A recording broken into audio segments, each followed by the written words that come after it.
Greetings, Summoners. Cosmic here, and welcome to the first deck profile of BSS 01 or Dawn of History.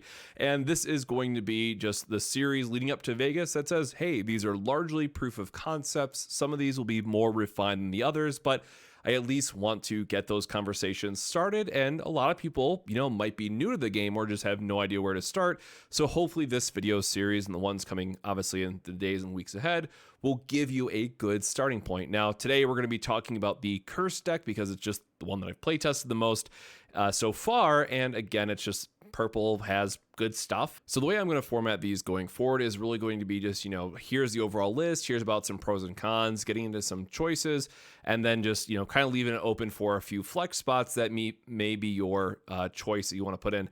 That said, at least for these early testings, it's not going to have a sideboard plan because that's going to develop more as the meta shakes out. And especially early on, obviously things that like when summon burst spells are going to be very good for your sideboard because they're either going to be, unplayable against some decks like the red Gigana Rex decks. They have 0 on summons versus yellow where, well, over half their deck is going to be when summoned. So things like that are going to be more important for your sideboard. So that's kind of a later discussion that we'll build onto, but maybe honestly, probably not until post Vegas. If I'm being perfectly honest, like we only have 2 months to test for Vegas, less than 2 months now, and that's not a lot of time.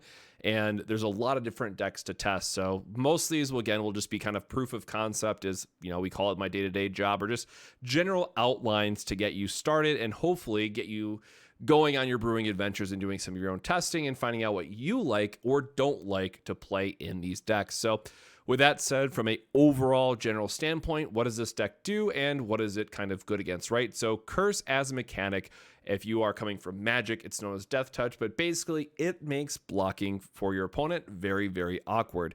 That said, if your opponent is playing like a Confront red deck, this has no real good defense, right? All our units are generally very, very weak unless we have a Maduke on board to give them Blood Curse, which again only works during attack anyways.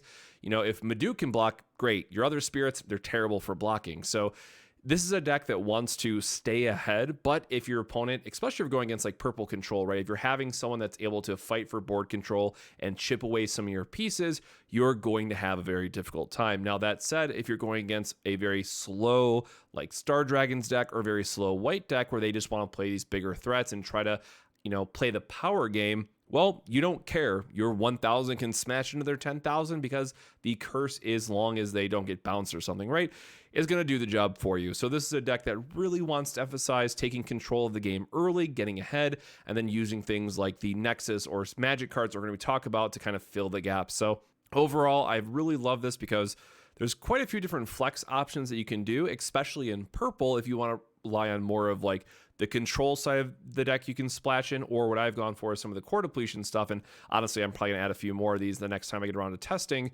But there is a lot of variability. So with that, let's get into the actual deck itself, talk about card choices, and then just do a nice little wrap up here at the end. So first and foremost, we have to talk about the elephant in the room is Absolute Ice Shield. This is a card that probably needs to be mentioned in every single video, other than the fact like, hey, it's really good. It's a 4 of. As you start to play test, you'll understand why it's such a good card, but it's also one of those things that I don't want to have to mention in every single video going forward, other than in some lists it'll obviously be like, maybe it's only a 3 of because of X, Y, or Z reason with like the 2-cost aggro decks, right? So please take that with a grain of salt, but generally speaking, as I've said in multiple other videos up to this point, so hopefully you've seen those, but just to reiterate again, buy 4 of these early. Even if you're not playing white, it's a card that a lot of decks will want to splash. It's very strong in its effect. It's both good in aggro in certain situations, and it's obviously a must-play staple in your mid-range and control style of deck. So this is something that we are going to see for a long time, and it's one of those things that's great. It can save you from just dying randomly on turn 3, maybe help you draw into your sideboard options, and then play like a Leon and board wipe them, or a Burning Force can be really good too. Or it's something where you get into this kind of really interesting board state where you only want to get a couple chip damages, but then you can find yourself swinging all out and have an Absolute Ice Shield as kind of that emergency backup if your opponent plays too many things. So it really does help keep like the OTK side of the game in check, which is why I expect this to always be around and of course get buffed in the future. but it's one of those things that I realize for new players can be very frustrating at first glance. So again, please play 4 of these, especially in either your slower or control style of decks. It's very good, get 4 of them early on, but again, I don't want to spend too much time digging into the card itself, and in future videos I'm probably just gonna say, hey, it's a 4 of, shocker, and then kind of move on, right? So it's one of those things that really understand it's here to stay, and it's going to be good in a lot of decks, but it's really not meant to take away from the rest of the deck profile. So this is probably the longest explanation I'm ever going to give it in one of the videos, and we'll just kind of skip over it going forward. So let's talk about Maduke herself, or Grand Underworld Trio Queen Maduke, right? So one of the things I really do like about Battle Spirits, and it's come forth fairly well, some decks better than others, right? In terms of the X-Rares or Key Spirits, as it's called, say, hey, I really love what this card wants to be doing. Now let's build a deck around it, right? So with Maduke, as we're going to talk about her abilities here in a second, there is a kind of minimum threshold that you have to have in terms of like, oh, we have to play curse units because it goes into her level 3 ability. But really beyond that, there is quite a bit of flexibility, at least in my opinion, with the first draft that I've had of this list and some of the pieces that I've changed around. So obviously other X-Rares have their own kind of flexibility or not in some cases, but Maduke I think does a really great job of saying, hey, purple does have some more mid-range and control options. You can really bring both of them together in this list if you want to, and honestly surprise your opponent quite well. So she is an 8 cost with 4 reduction, which can be quite expensive, but all 3 of her abilities are very, very strong. So right off the bat, it's a 5,000, which is going to be good to help you survive past Flame Breath. Doesn't get around Volcanic Break until you go to the 3rd level, which can be kind of an issue. But again, the Blood Curse, which we'll cover, is going to help you against that. So when one of your spirits with Curse or Blood Curse reduces your opponent's life, place the lost life cores into the void instead of their reserve. So this is really important that, it kind of changes one of the core game mechanics that says, hey, as I'm attacking you, you're going to be getting resources, and now it just negates that effect. So when you combine that in with Curse, which already forces your opponent to not want to block, if they're playing a very expensive or very high-end top-heavy deck like 7, 8, and 9 costs, now the threat of being able to play Curse and have this on board to negate that ramp effect because they're just going to lose it instead is very threatening. And then again, if they're trying to block so that they can, have all their resources, now the Curse is going to help us catch up and delete their much higher core invested spirits that may cost 5, 6, 7, or 8, right? So obviously bounce effects will help get around that, but Curse itself is very, just from level 1, the spirits can be doing a lot. At level 2 and level 3, you have Blood Curse, specifically for her. When the spirit would be destroyed by your opponent, you may place 1 core from your opponent's life and 1 core from this spirit into the owner's trashes to keep this spirit on the field refreshed. So this is one of those things that I had to read like 2 or 3 times, I'm being perfectly honest, because this creates some really insane board states. So both offensively and defensively, Blood Curse itself is a strong mechanic. And what I've really loved too, more often than not, is I have found myself in a majority of my games is just leaving this as a 6K because my opponent is playing like bigger spirits, and it's just very easy for them to, or for you to be under their power threshold. So Maduke is always dying, and now suddenly you're threatening this like immortal blocker until you can, stall the game long enough to get to your level 3, which during your attack step, so again, only on your attack step, all your spirits with Curse gain Blood Curse. So now they're even more difficult to remove. And again, you're putting that position, you're putting in the position of they're losing cores if they, obviously losing life if they don't block, losing life if they block, and then if they're losing life, those cores are not, ramping them. So overall, this spirit really helps you build into this mid-game and control style of threats where, yes, your Curse spirits can be very aggressive. And in some matchups, you will just want to say, hey, I want to take the early damage so that I can force you into this Blood Curse death range, very quickly, because if you can get them down to like just 2 life, the Curse and then comboing into Blood Curse is going to be very, very threatening. So definitely one of my favorite X-Rares from the set, because I just like how it forces your opponent to play the game very differently, and purple has quite a few different control options in it that can really help go the distance with this card. So really bummed out we didn't get a full art for it, so I hope the X-Rares do look better in person, but this is definitely one of the decks that I enjoy playing. It might not be the best deck for purple. Actually, I don't think it's the best deck for purple anyways, but it's very fun to play, and I think it is going to be a very solid meta call if it does slow down and you're expecting a lot of mid-range and control style of decks. because your curse units just go the distance. Speaking of cursed units, what are going to be like your most played or must play in the deck? And for me, it's going to be these three. So starting off, we have Dark Knight Aglavale.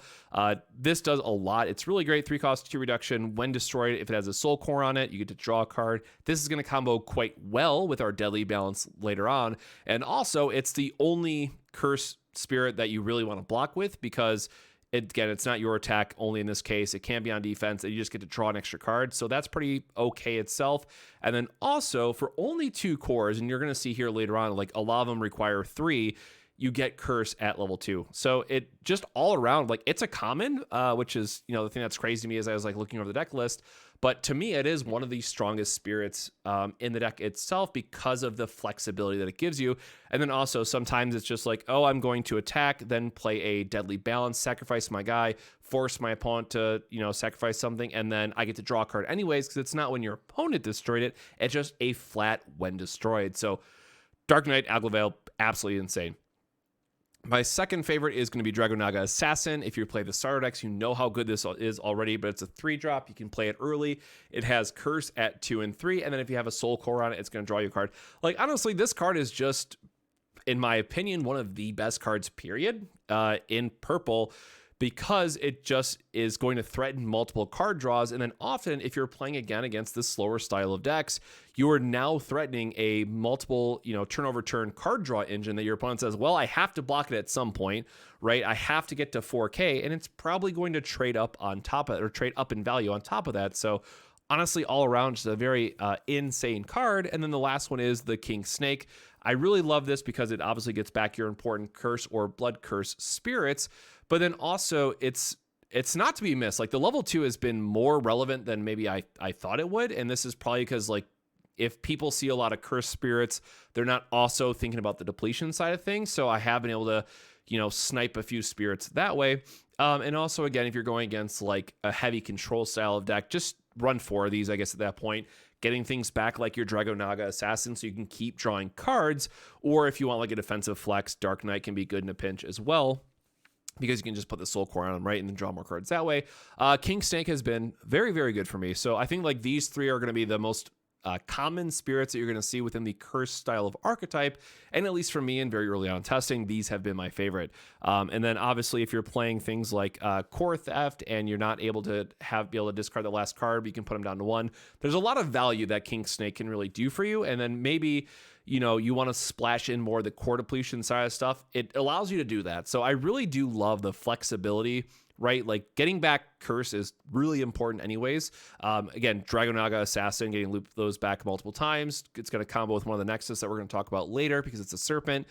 It's really just all about getting that value, and that's what purple loves to do. It is the value color, is what it feels like, especially early on in set 1. So these 3, absolutely love them all. They're staples. Very good stuff. Now, where I decided to kind of change things a little bit, and this is where it's going to be into a bit more of a discussion point, is the core depletion package. So I have some number of Dark King Snake, Core Theft, and Purple Smoke Valley. So Dark King Snake, again, a serpent, so it's going to combo with our stuff later on. And honestly, there are just some times where you have a spirit, obviously your opponent's not going to block because they have to keep it alive, and you say, you know what, I'm just going to snipe this now and delete it. And then if you have Purple Smoke Valley in play, you're getting more card draw. And then Core Theft, as we're talking about all these things that draw us extra cards, for a 4 cost and 3 reduction is quite insane, but you just get to discard some cards and then delete one of their spirits effectively because you're depleting all those cores. It can really help you out in a pinch. Again, I will stress that this is a deck that it really wants to snowball. You really want to get the value out of either your card draw early on, your Nexuses that are going to give you value to really get the most out of Core Theft. So if you fall behind because your opponent is playing like a heavy red confront or a heavy purple control deck, it is going to be pretty hard. And that's like the pros and cons style of this deck, that it can be pretty easy to chip away its board state and break apart its cards. But if you can help snowball into the strategy and draw your pieces at the right time, it's going to be pretty strong. So these are kind of like more of the optional flex points. It's, if you're seeing a lot of things that have like armor purple, if you're going against like a white heavy meta, then you want to lean more on the curse side. So maybe you sideboard some of these out, or maybe you bring in a couple extra curse spirits, in your main deck, because that's what's going to help you the most about them. And you kind of take these out, right? So this is where it gets more into like the meta call style things. I love the control style of purple, and this admittedly might be mixing them a little too much, but it's definitely worth trying out and considering. And then for a magic, honestly, I just love this card. I talked about it with the Dark Knight Algavale, that just being able to sacrifice your own guy, draw a card, and still force your opponent to lose something. Obviously, because Curse wants to play into this more like heavy attrition where your opponent's only going to have 1 or 2 spirits anyways left, you can set up quite often where it's like you attack with Curse, they have to block, your guy dies, and then you just deadly balance for value to kill off the last one, and then you have like an absolute ice shield in your burst so you don't die in the crackback. There's a lot of interesting plays that you can do with this, or again, core theft into deadly balance is another one that I realize it doesn't play into like the heart of Curse, like, oh, play these low cost spirits, they have death touch, to use a magic term again, or, you know, they just, if your opponent blocks, they die, and then finish them off with these spells. So it gives you more of this like mid-range / controlling option. So again, I wouldn't call this an aggro deck per se. It's definitely more the mid-range value, speed value type of thing, where it's like, okay, we're going to have a couple turns where it's like, now they have to block, Curse takes out a couple, and then deadly balance or core theft wraps it up. But this card's insane. There's a lot of cards in purple that say when destroyed, doesn't care about if your opponent or who destroyed it, just get extra value. So deadly balance is absolutely a card I expect to see a lot of play in the set 1 meta. It's a rare, pick up your foils early if you know you are going to be hunting foils, because this card, either the base foil, right, it's going to come as a rare foil, and then it also is available as an SPR. Personally, I'm going to get 4 of these in SPR. I think it's going to be, 1, just money, but 2, Gaz, one of my favorite artists from Force of Will, did the artwork. It looks beautiful, and I think this is definitely a card that's going to see play for multiple sets. It's just, especially in early testing, it's been insane. And as we go on and we get more when destroyed effects out of purple, it's only going to get better. So cards gas, absolutely in love with it. Rounding out our cursed spirits, and these are more of like the, hey, we're kind of using them to use them sort of thing. So Camelot Knight, this one is probably my favorite because it's just a 1-drop, helps with your core reductions. The downside is it does require the soul core on it, which can be expensive if you think about like some boards you're gonna have Dragonaga Assassin on, where you want him to have the soul core, or you're gonna draw into the Dark Knight that wants the soul core on him to draw a card when he's destroyed. So that part can get a little bit awkward. But what I like about this is that at level 1 and 2, it gains Curse while it has the soul core on it. So it stacks with Maduke quite well, that you can just, you know, if you force them to in a situation where they have to block, you can just dump a bunch of cores on Camelot Knight, force them to block out, and they just die to the blood curse, right? So it's like a, you know, damn if you do, damn if you don't scenario. That's very easy to set up with Camelot Knight because, again, it's a 1 cost with 1 reduction, so it's just free in that regard. And Boa Trickster kind of does the same thing. So it's a 3 cost, 2 reduction, curse at 1, 2, and 3. So, again, having that level 1 curse is really, really important for how some of your turns are going to be played out. And again, just sometimes being able to threaten blood curse in multiple attacks because it refreshes can be really important there as well. And then the last card here that, like, it has curse. Honestly, I have not been that impressed with it. I've gone back and forth about cutting it time and time again, but it's one of those things where it's like, okay, if you're going against yellow, right, yellow is going to want to have a go wide board. They're always going to be level 1, and this can help you to say, like, hey, this is my out to some other decks, or I guess in the mirror matched in some regards, right?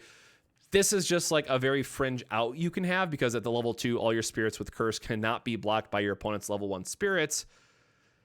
Yeah, so this is one that's like, it hasn't come up a lot, and admittedly, we haven't had a chance to test yellow because we cut up the proxies, yesterday?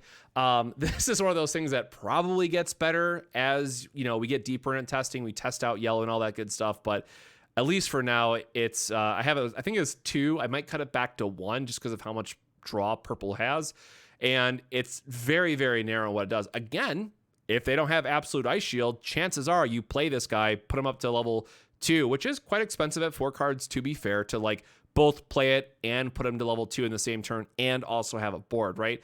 But in some cases, this can just win you the game on the spot. So, you know, definitely a meta call. It's great that it has curse for all the reasons that we've talked in this video up to this point, that it has curse, but it is a 7 cost. It's very, very expensive, even with the 4 reduction. The artwork is gorgeous. I will say that. Love the artwork. That's one of the main reasons why I decided to put this guy in there. But again, it's one of those things where it's like, okay, we can set up a board where we have like Maduke plus this, and we can attack a bunch. but you have to be like really be ahead in a scenario where that's really coming online. Whereas the level 2 is just there to be more of like, okay, this is now my alternate win condition. If they go too wide, now I can make the blocks really awkward for them, and they might only have 2 blocks instead of maybe like the 5 that they planned on, and then your curse just gets there. So again, it's very narrow in kind of the targets that it wants to hit, but at the same time, it is one of those things that if you're expecting like a yellow heavy meta or just like a go wide red, I guess, you're going to surprise your opponents and just kill them on the spot with it. And then the last thing is here, rounding out our Nexus cards. I didn't talk about too much until this point. So Rotting Swamp, I love this card. Draw a card when your spirits is destroyed. So again, we have Curse. We always want to trade up. We're always getting more value now when they're dying. It's literally just vomiting cards into your hand. But what's also interesting, the level 2 here is kind of relevant, and also why I've gone back to having Dark King Snake in the deck is that there is a time where, you know, Dark King Snake dies pretty easily, right? He's a 6K at his level 2. His main role in life is to just say, hey, I'm going to come in, surprise your opponent, strip something down to 1, go to attack, strip out the last core, and then he just dies, right? So this now puts your opponent in an interesting spot where if you can afford, and it's going to be more for like those mid-range control matchups, if you get the 3 cores on him, now you're able to just threaten bouncing Dark King Snake back to your hand every time, so your opponent's most likely just going to have to take that attack or chump block it out, and if you're still attacking with him, if they only have 1 core on something else, that's fine. And then the other combo of this, obviously, again, Christmas Miracle Land sort of when we get into this area, but if you technically have the Xenius on board with his level 2 effect, Dark King Snake can also help you strip away cores so that they fall from level 2 to level 1, right? If their level 2 requirement is, say, have 3 cores, you shoot 1 core off, they drop to level 1, they block the Dark King Snake because now that's their only threat, and now your other cursed targets are kind of getting through. Or, you know, you could do a what's his name, like Cursed Dragon, where you can strip a bunch of cores, let them all down to level 1, and then the Xenius with his level 2 helps you get there, right? So there's a bunch of different options that you have in purple. I just really like Rotting Swamp because it helps us, you know, replace our curse units, churn through the deck faster, and it does have some real life play here with Dragonaga Assassin. Dark King Snake is another key threat, and there's probably one more I'm forgetting off the top of my head, but like it's good to be able to have this and threaten it against your opponent. And then just really the best Nexus in the game, or feels like the best Nexus in the game for sure, is Netherworld Depths. You're just drawing more cards, right? If they attack you, you're drawing cards. If they block your Cursed Spirits, you're drawing more cards. Yes, the downside is it costs 6. Yes, the downside is that everyone and their mothers is going to be playing Burning Force, or again, whether the red spell hits that deletes a Nexus. Your red opponent's going to have Andromeda. It's just kind of like what you have to accept at that point. Netherworld Depths is absolutely an insane card. I'm sure we're going to be seeing a ton of it in the future. So it's an uncommon. Get your foils while you can. It's going to be definitely a card that a lot of people are looking forward to. And with that, we have the Curse deck wrapped up. Again, a little bit longer talking about all the different cards, but I think this is like the general style for these videos going forward. I'll try to work on the timing and whatnot, and really try to get them down in length. But I really want to talk about the different options and combos you can do. And obviously, we didn't talk about some things like Dark Knight Florence. It's just a curse guy. That's why you're playing it, right? So getting back into the groove of things, again, this is mostly a proof of concept style of deck. This isn't meant to be, the list you have to play. Obviously, there's going to be a lot of meta calls within this list and a lot of numbers that can change. And especially, like I said, Xenius probably comes out. Unless you're expecting a lot of yellow, then he's an automatic win for you in that matchup, right? So take all that with a grain of salt. But hopefully more of these in the future. Again, these will be kind of early testing lists. Hopefully before Vegas, I'll probably put a video that'll say like, hey, here's my top 4 decks and or list to expect in Vegas sort of thing. But while I'm trying to work out, like I literally just cut up all the proxies, trying to work out both webcam testing and in-person testing and trying to get videos out and all that good stuff. There's going to be a lot more Battle Spirits Saga content in the near future. So if you haven't already, make sure to like and subscribe if you want to see more Saga content. Tons of that in the future. But otherwise, hopefully see you soon here with another video. Again, I do apologize, especially this week in particular. There's a bit of a gap until we kind of figure out what the new schedule is going to look like, but I'm working on the back end. So with that, my friends, have a wonderful rest of your day. Stay hydrated, and I'll see you in the next one. Cheers.